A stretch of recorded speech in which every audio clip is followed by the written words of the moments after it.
Hello everyone, welcome to Codatta community.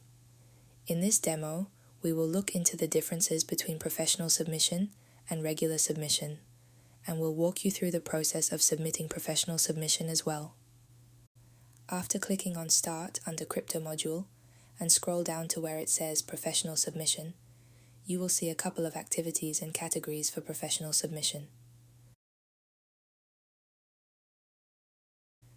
How are these different from the submissions then? Professional submission usually require more specific data sources and offer higher rewards at the same time.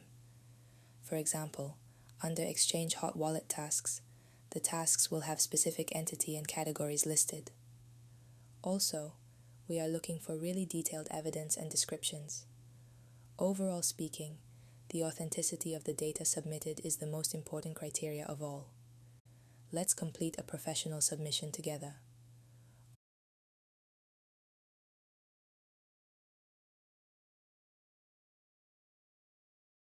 Over here we have a professional submission that has entity as QuickSwap and categories as smart contract and decentralized exchange. Let's open up QuickSwap. From its leaderboard we can see a list of addresses. Click on one of them and then we will see this address's detailed info on Polygon scan.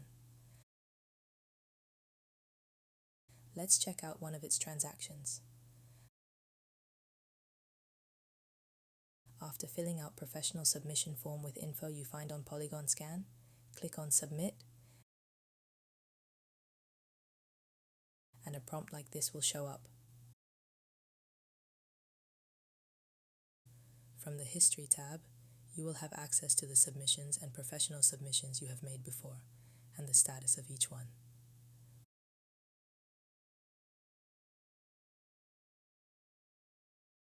Thank you for watching this demo. See you next time.